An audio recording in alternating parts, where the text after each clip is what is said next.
Vénérable Maître Yakim Yaramed, quelle est la constitution de la nouvelle âme? Est-ce qu'elle a aussi une âme supérieure, comme la première âme? Expliquez-nous encore le phénomène de la première âme et de sa constitution. Bon, là maintenant c'est un peu difficile parce que là ça entre dans un enseignement profond. Ça va entrer dans un enseignement profond. Pourquoi? Parce que je ne sais pas comment vous expliquer cela.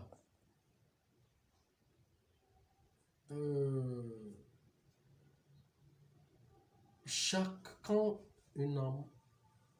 une progéniture humaine atteint 7 millions d'années, elle devient angélique. Donc toutes les âmes de cette progéniture deviennent des anges. Et chaque ange doit donner un fils. Un enfant plutôt. Et c'est cet enfant qu'elle va donner, qui est son âme inférieure, pour céder la place à une autre progéniture qui atteint ce niveau, pour donner aussi son âme inférieure. Bon, maintenant, pour la première âme, elle est venue de Melchisédek, de Malika Sandek depuis. Donc, elle n'est pas comptée, elle est organisateur, elle a fait la profusion. Donc, l'âme supérieure qui était totalement supérieure avait formé une goutte. Chaque âme dans la première âme a formé sa goutte. C'est cette goutte-là qui est un chef, qui représente ici un chef organisateur des âmes sur la planète des progénitures humaines. Et donc chacun de nous qui sommes dans cette organisation, qui forme la dirigeance humaine, est la goutte de son âme supérieure. Donc chacun de nous, son âme supérieure est tellement grand. C'est pour cela que dans mes publications, j'ai parlé de prophète dans des systèmes solaires lunaires. Quand vous allez là-dedans, vous allez trouver toutes ces descriptions. Vous voyez un peu ce que je suis en train de dire. Donc la description, donc ça veut dire que l'âme supérieure qui représentait le système solaire a donné chacune,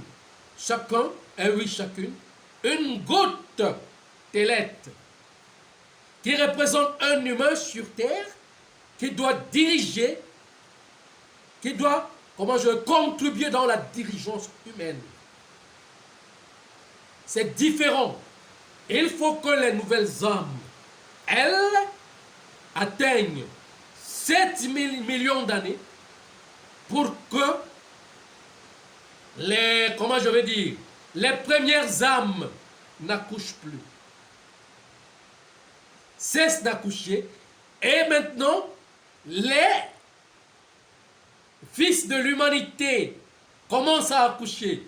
Quand vous allez dans votre Bible, dans la Bible, ou quoi, vous entendez des enfants des humains, non? Des enfants des hommes, des fils du Seigneur et des enfants des hommes. Des fils de géants et des enfants des hommes. Il y a une connaissance là-dedans. Voyez un peu, une connaissance profonde là-dedans. Donc, les enfants, les fils, donc comment je vais dire, le fils du Seigneur qui forme tout l'ensemble des âmes, de la première âme, qu'on appelle les prophètes, leurs grandes âmes ont cessé d'accoucher. Il y a de cela, combien? Quand les autres, les premières âmes, et quand la première progéniture humaine a atteint 7 millions d'années. Et maintenant, les enfants, ce sont les enfants de l'homme, ou des hommes, qui vont continuer donc dans leur accouchement, dans leur enfantement. Dans leur enfantement avec la combinaison de l'alchimie, dans la sexualité cosmique avec les grands êtres, avec les géants. Vous ne pouvez pas comprendre. Vous ne pouvez pas comprendre cet enseignement. C'est beaucoup, tellement élargi. Voyez un peu. Bon, quand monsieur Elie sera là, nous allons continuer. Pour le moment, je m'arrête d'abord là parce que vous allez vous perdre. Merci. On va continuer parce que c'est avec lui qu'on a ce thème de la Bible. Là, je vais expliquer comment ça se passe. Merci, Vénérable Maître.